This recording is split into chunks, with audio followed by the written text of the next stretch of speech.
बंडखोरांना शांत करण्यासाठी स्वतः मुख्यमंत्री मैदानात उतरले।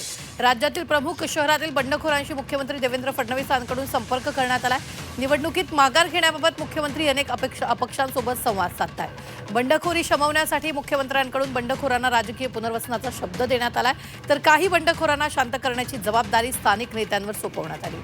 तर छत्रपती संभाजीनगर आणि नाशिकवर मुख्यमंत्र्यांचं विशेष लक्ष आहे।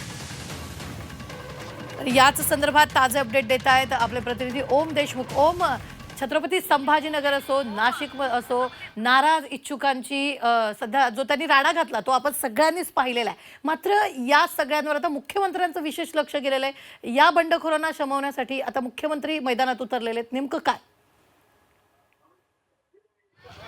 रुबीना, खरं तर या महापालिका निवडणुकीमध्ये बंडखोरांचं सगळ्यात मोठं आव्हान हे असणार आहे ते म्हणजे महाराष्ट्र भाजप समोर असणार आहे। आणि या भाजपच्या विरोधात उतरलेल्या बंडखोरांना सावरण्याचं आणि त्यांना थोपवण्याचं आव्हान भाजपचे नेते आणि राज्याचे मुख्यमंत्री देवेंद्र फडणवीस यांनी आता स्वतः हातात घेतलं असं दिसतंय। या सगळ्या गोष्टी पाहता मुख्यमंत्र्यांकडनं स्वतः राज्यातल्या काही प्रमुख बंडखोरांना, प्रमुख महापालिका क्षेत्रातील अपक्षांना आणि जे भाजपवर नाराज होऊन अर्ज दाखल करून मैदानात आहेत अशा नेत्यांना संपर्क करण्यात येतोय।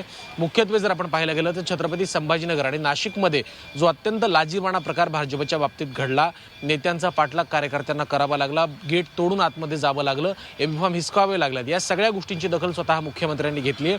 आणि आता स्वतः मुख्यमंत्र्यांकडनं राज्यातल्या महत्त्वाच्या महापालिका, मुंबई असेल, ठाणे असेल, पुणे असेल, छत्रपती संभाजीनगर, नाशिक या सगळ्या महत्त्वाच्या पालिका क्षेत्रांमधल्या भाजपच्या जुन्या कार्यकर्त्यांनी जिथे बंडखोरी करून अर्ज दाखल केलेत त्यांच्याशी स्वतः आता मुख्यमंत्री संवाद साधतात। त्यामुळे या दिवसभरामध्ये मुख्यमंत्र्यांकडनं जो संवाद साधला जातोय तो संवाद यशस्वी होऊन बंडखोरी थोपवण्यामध्ये भाजपला यश येतंय का आणि एकंदर भाजपसमोर उभारलेलं हे आव्हान कशा पद्धतीने दूर केलं जात आहे यावर महापालिका क्षेत्रातील अनेक प्रभागांचं, अनेक उमेदवारांचं भवितव्य अवलंबून आहे आणि यावर महापालिकांचा निकाल सुद्धा अवलंबून आहे। त्यामुळे मुख्यमंत्र्यांच्या या मध्यस्थीला, या पुढाकाराला यश येतंय का आणि बंडखोरी थोपवली जाते का पाहणं महत्त्वाचं असेल।